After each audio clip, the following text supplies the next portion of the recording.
Shalom. കർത്താവിൻ്റെ അതിപരിശുദ്ധ നാമം വാഴ്ത്തപ്പെടുമാറാകട്ടെ. ഇന്ന് ബൈബിളിൽ നിന്ന് നമ്മൾ ഉൽപ്പത്തി എന്ന വേർഡിനെയാണ് ധ്യാനിക്കാൻ പോകുന്നത്. അതായത് എബ്രായ ഭാഷയിലുള്ള ബെരഷിത്ത് എന്ന വേർഡിനെ കുറിച്ചിട്ടാണ് മെഡിറ്റേഷൻ ചെയ്യാൻ പോകുന്നത്. ഈ ബെരഷിത്ത് എന്ന വേർഡിനെ കുറിച്ചിട്ട് മുൻപേ ഒരു വീഡിയോ അവിടെ ഞങ്ങൾ ചെയ്തിട്ടുണ്ട്. നിങ്ങൾക്കത് കാണുവാണെങ്കിൽ ഇവിടെ ഡിസ്ക്രിപ്ഷനിൽ നിങ്ങൾ അതിനെക്കുറിച്ച് ലിങ്ക് ഞങ്ങൾ തന്നിരിക്കുന്നു, നിങ്ങൾക്കത് നോക്കാം. ശരി, ഈ ബെരഷിത്ത് എന്ന വേർഡിൽ നിന്ന് എന്നുവെച്ചാൽ ബെരഷിത്ത് എന്ന് പറഞ്ഞു കഴിഞ്ഞാൽ ആരംഭം, തുടക്കം എന്നാണല്ലോ, ഇൻ ദ ബിഗിനിങ് എന്നാണല്ലോ, ആദിയിലെ എന്നാണല്ലോ അവിടെ ട്രാൻസ്ലേഷൻ ഉള്ളത്. യെസ്, കറക്റ്റ് തന്നെയാണ്. ഇൻ ദ ബിഗിനിങ്, അതിൽ യാതൊരു മാറ്റമില്ല. എന്നുവെച്ചാൽ ഈ ബെരഷിത്ത് എന്ന വേർഡിൽ ഇൻ ദ ബിഗിനിങ് എന്ന് വെച്ചാൽ ഒരു തുടക്ക മാസത്തെ എന്ന് വെച്ചാൽ വർഷത്തിന്റെ ഒരു തുടക്ക മാസം ഉണ്ട് എന്ന് നമ്മൾ മുൻപത്തെ വീഡിയോയിൽ പറഞ്ഞിട്ടുണ്ട്. വീണ്ടും പറയുകയാണ്, ഈ ബെരഷിത്ത് എന്ന വേർഡിൽ നിന്ന് തിഷ്രി എന്ന മാസം അവിടെ തുടക്ക മാസം അവിടെ ഉള്ളതായിട്ട് നമുക്ക് കാണാൻ കഴിഞ്ഞു. ശരി, നമുക്കിവിടെ നോക്കുകയാണെങ്കിൽ ബെരഷിത്തിൽ ബെയ്ത്ത്, റേഷ്, ആലഫ്, ഷിൻ, യോദ്, തൗ എന്ന് 6 അക്ഷരമുണ്ട്. ഇത് ഒരുമിച്ച് ചേർത്ത് വായിക്കുമ്പോഴാണ് ബെരഷിത്ത് എന്ന് നമ്മൾ വായിക്കുന്നത്. ബെരഷിത്ത് എന്ന വേർഡിൽ നിന്ന് ഈ ബെത്ത് ആലഫിനും ഞാൻ അങ്ങോട്ട് മാറ്റുമ്പോൾ ഈ ബെത്ത് എന്ന് പറയുമ്പോൾ ഇന്നാണ് ഇംഗ്ലീഷിൽ അത് ഗ്രാമർ വൈസ് നമുക്ക് കാണാൻ കഴിയുന്നത്. ആലഫ് എന്ന് പറയുമ്പോൾ ഇറ്റ്സ് എ ഫസ്റ്റ്. അപ്പോൾ ഇൻ ഫസ്റ്റ് മന്ത് നെയിമിനെയാണ് അവിടെ തിഷ്രി എന്ന് വെച്ചാൽ അവസാനത്തെ അക്ഷരം തൗ, ഷിൻ, റേഷ്, യോദ് ഇത് ചേർത്തിയാണ് നമ്മൾ വായിക്കുന്നത്. ഇത് ചേർത്ത് വായിക്കുമ്പോൾ തിഷ്രി. അപ്പൊ ഇൻ ഫസ്റ്റ് മന്ത് നെയിമാണ് അവിടെ തിഷ്രി. റോഷ് ഹ ഷന എന്ന് വെച്ചാൽ ഷന തൗ, ന്യൂ ഇയർ ആണ് ആ മാസത്തിൽ നമ്മൾ സെലിബ്രേറ്റ് ചെയ്യുന്നത്. ഇസ്രായേലിലും ശരി, ഇവിടെയുള്ള ഒത്തിരി വിശ്വാസികളും ദൈവവിശ്വാസികളും അങ്ങനെ തന്നെയാണ് സെലിബ്രേഷൻ, ന്യൂ ഇയർ ആയിട്ടാണ്.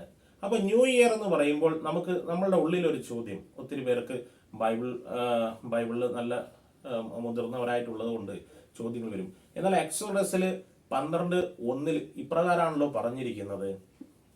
അതൊന്ന് വായിക്കാം നമുക്ക്.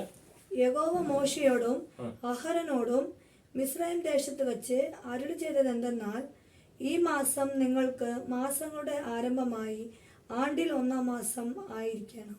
അതെ, ഇവിടെ എക്സോഡസിൽ പറഞ്ഞിട്ടുള്ളത് ഇത് ആണ്ടിൽ 1-ാം മാസമായിട്ടാണ് അവിടെ കുറിച്ച് പറഞ്ഞിരിക്കുന്നത്.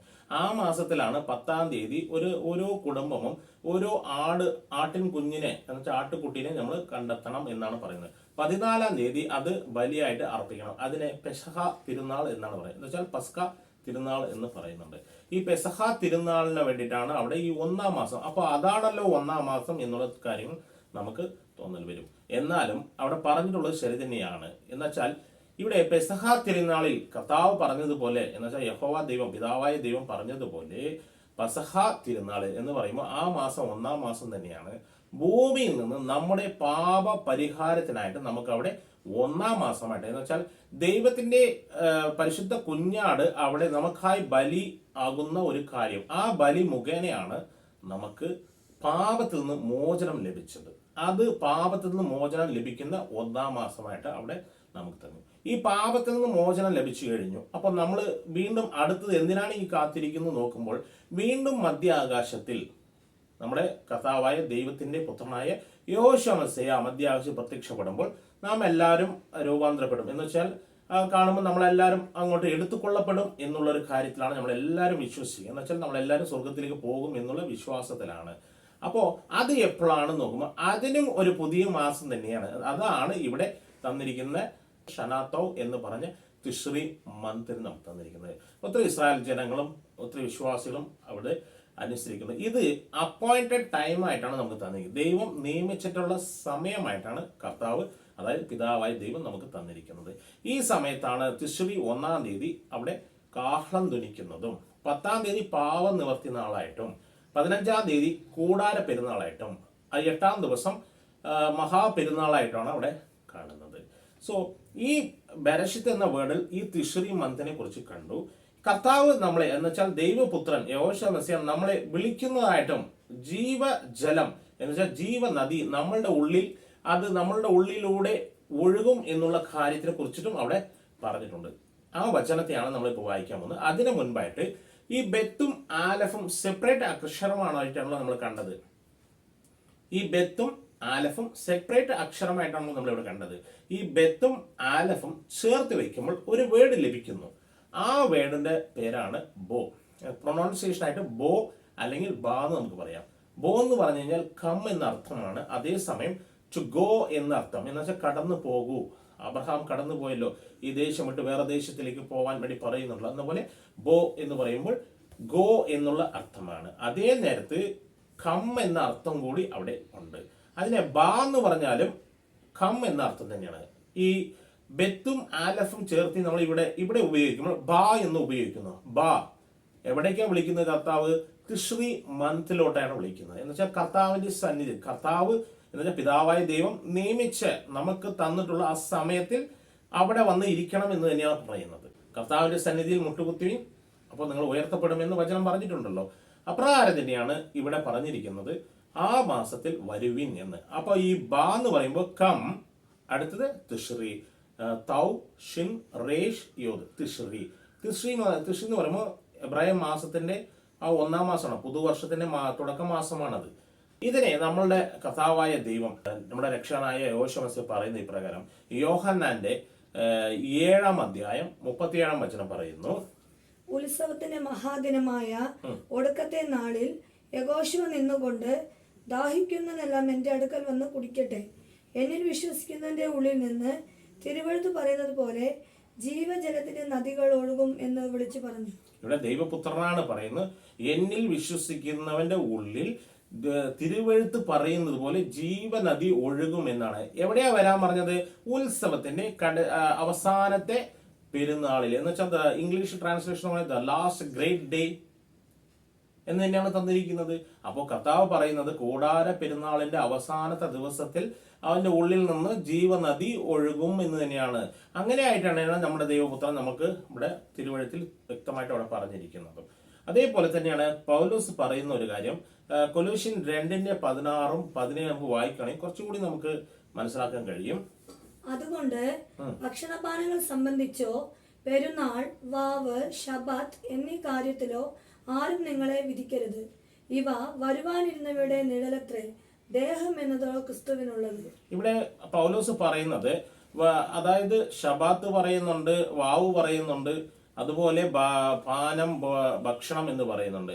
ഇതിനെക്കുറിച്ച് അറിയണമെങ്കിൽ അതിന് മുൻപത്തെ വചനം കൂടി വയ്ക്കുക. എന്ന് വെച്ചാൽ നമുക്കായിട്ട് ക്രൂശിൽ അടിക്കപ്പെട്ടത് യഹോശുവ മസിയാണ്, ദൈവത്തിന്റെ കുഞ്ഞാടാണ്, പരിശുദ്ധ കുഞ്ഞാടാണ് അവിടെ അടിക്കപ്പെട്ടത്. ശരി, അപ്പോ ഈ പറഞ്ഞിട്ടുള്ള ഈ പെരുന്നാൾ എന്ന് പറയുമ്പോൾ അപ്പോയിന്റഡ് ടൈമിനെ കുറിച്ചിട്ടാണ് പറയുന്നത്. വരാനിരിക്കുന്ന നിഴൽ എത്ര എന്നാണ് പറയുന്നത്. വെച്ചാൽ പൗലോസ് പറയുന്നത് മധ്യാകാശത്തിൽ പ്രത്യക്ഷപ്പെടാൻ പോകുന്ന ദൈവപുത്രനെ കുറിച്ചിട്ടാണ് അവിടെ പറയുന്നത്. അപ്പോൾ നമ്മളെല്ലാവരും പ്രതീക്ഷയോടെ കാത്തിരിക്കുന്ന ആ ദിവസത്തേക്കാണ്. ആ പെരുന്നാളെല്ലാം അതിന്റെ ഒരു അടയാളമായിട്ടാണ് അവിടെ തന്നിരിക്കുന്നത്, ഒരു നിഴലായിട്ടാണ് തന്നിരിക്കുന്നതാണ് പൗലോസ് വ്യക്തമായിട്ട് അവിടെ പറയുന്നത്. അപ്പോൾ ഇത് ദേഹം ക്രിസ്തു ആണെന്ന്, എന്ന് വെച്ചാൽ മസിഹ ആണ് പറയുന്നത്. എന്നാൽ ബോഡി ഓഫ് ക്രൈസ്റ്റ് എന്ന് ഇംഗ്ലീഷിൽ നമുക്ക് കാണാൻ കഴിയും. അപ്പോൾ വരാനിരിക്കുന്ന ആ ദൈവപുത്രന്റെ ശരീരമാണ് നമുക്ക് കൂടാരം. അപ്പോൾ അതല്ലേ കൂടാരമായിട്ട് നമ്മൾ കൂടാര പെരുന്നാൾ അനുസരിക്കുന്നത്. അപ്പോൾ ഈ അപ്പോയിന്റ് ദൈവം നമുക്ക് അവിടെ നിയമിച്ചിട്ടുള്ളത് ആ ബോഡിയിൽ നമ്മൾ എല്ലാവരും ഒരു അംഗമാണല്ലോ, ഒരു അവയവങ്ങളാണല്ലോ എന്നാണല്ലോ അവിടെ ന്യൂ ടെസ്റ്റ്മെന്റിൽ പറഞ്ഞിരിക്കുന്നതും. സോ ഇവിടെ പൗലോസ് പറയുന്നതും ആ ഒരു കാര്യത്തിന്, ആ ഒരു അപ്പോയിന്റഡ് ടൈമിനെ കുറിച്ചിട്ട് തന്നെയാണ് ഇവിടെ പറയുന്നത്. എന്നാൽ യോഹന്നാൻ പറയുന്നു, ഈ ജീവനദി, പളിങ്ക് പോലുള്ള ജീവനദിനെ കുറിച്ചിട്ട് പറയുന്നു, പരിശുദ്ധന്റെ ജീവനദി നമ്മളുടെ ഉള്ളിൽ പ്രവാഹിക്കും എന്നാണ് അവിടെ പറയുന്നത്. ഇത് എപ്പോഴാണ് നോക്കുമ്പോൾ ഇവിടെ യോഹന്നാൻ 7:37 പറഞ്ഞ കാര്യം അവിടെ ആയിട്ട് പറയുന്നത് നമുക്ക് കാണാൻ കഴിയും. വായിക്കുക, വെളിപ്പാട് 22:1. വീതിയുടെ നടുവിൽ ദൈവത്തിന്റെയും കുഞ്ഞാടിന്റെയും സിംഹാസനത്തിൽ നിന്ന് പുറപ്പെടുന്നതായി പളകുപോലെ ശുഭ്രമായ ജീവജല നദിയും അവൻ എന്നെ കാണിച്ചു. അവിടെ യോഹന്നാനുക്ക് കാണിച്ചു കൊടുത്തിരിക്കുന്നു ജീവനദി, ശുദ്ധമായ ജീവനദിയെ അവിടെ വരുന്നതായിട്ട് കാണാം. എവിടെ? ദൈവത്തിന്റെ കുഞ്ഞാടിന്റെയും ആ പരിശുദ്ധ നഗരത്തിൽ നിന്നാണ് വരുന്നത്. എന്ന് വെച്ചാൽ യഹോശുവ മസീഹ് തന്നെയാണ് ജീവനദിയും ആ ജീവജലവും. അപ്പോൾ വിശ്വസിക്കുന്നവർ അവരുടെ ഉള്ളിൽ നിന്ന് ആ ജീവനദി ഒഴുകി പോകും. ആ ഒഴുകി മറ്റുള്ളവർക്ക് അത് പകർന്നു കൊടുക്കും എന്നുള്ളത് തന്നെയാണ്. വരാനിരിക്കുന്ന ആ ദിവസത്തിലേക്ക് നമ്മൾ എല്ലാവരും കാത്തിരിക്കുകയാണ്. സോ ബരഷിത്ത് എന്ന വേർഡിൽ നിന്ന് ഈ തിസ്രി മാസം വരുവിൻ. ഈ തിസ്രി മാസത്തിൽ എന്തൊക്കെയുണ്ടെന്ന് നോക്കുമ്പോൾ കാഹളം ധ്വനിക്കുന്ന ദിവസമുണ്ട്, പാപം നിവർത്തി നാൾ ഉണ്ട്, കൂടാര പെരുന്നാളുണ്ട്, വലിയ പെരുന്നാളും അവിടെ ഉണ്ട്. ഇതെല്ലാം നമ്മളെ കർത്താവ് നമുക്കായി ബൈബിളിൽ തന്നിട്ടുള്ളത് തന്നെയാണ്. ദൈവം നിങ്ങളെ അനുഗ്രഹിക്കട്ടെ. നിങ്ങൾക്ക് ഇത് ഇഷ്ടപ്പെട്ടാൽ ഷെയർ ചെയ്യുക, സബ്സ്ക്രൈബ് ചെയ്യുക, ലൈക്ക് ചെയ്യുക. ഞങ്ങൾ എബ്രായ ക്ലാസ് എന്ന് വെച്ചാൽ ഹീബ്രു ടീച്ചിങ് ഞങ്ങൾ നടത്തുന്നുണ്ട്. നിങ്ങൾക്ക് ഹീബ്രു പഠിക്കണം എന്ന് താല്പര്യമുണ്ടെങ്കിൽ നിങ്ങൾക്ക് ഓൺലൈൻ മുഖേനയോ ഓഫ്ലൈൻ മുഖേനയോ നിങ്ങൾക്ക് പങ്കെടുക്കാം. ഇതുപോലത്തുള്ള രഹസ്യങ്ങൾ ഒത്തിരി നിങ്ങൾക്ക് അറിയണമെങ്കിൽ കോൾ ചെയ്യുക. ഇവിടെ തന്നിട്ടുള്ള നമ്പർ നിങ്ങൾ എന്നെ വിളിക്കാം. Thank you. ഷാലോം.